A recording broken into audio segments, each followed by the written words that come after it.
Need to download Monkey app on your device? Then it's pretty simple and a quick process, so here's a step-by-step process on how you can do it.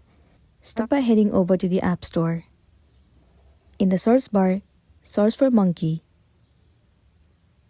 Well, for some of the users, the application Monkey might not be visible to you. It's because it is not available in your country or the region. But if you really want to download, you can simply change the country or the region on your device. Also make sure to set the country where the application is available. Once you have changed, the application will be available to you. Simply click on it and then click on Get right here. Tap on Install. It will start to install it on your device. You need to wait for a while for the process to be completed. There you go, the application has been installed. So that's the wrap for this video. If it helped you, give it a like and check out our next tutorial. Thank you.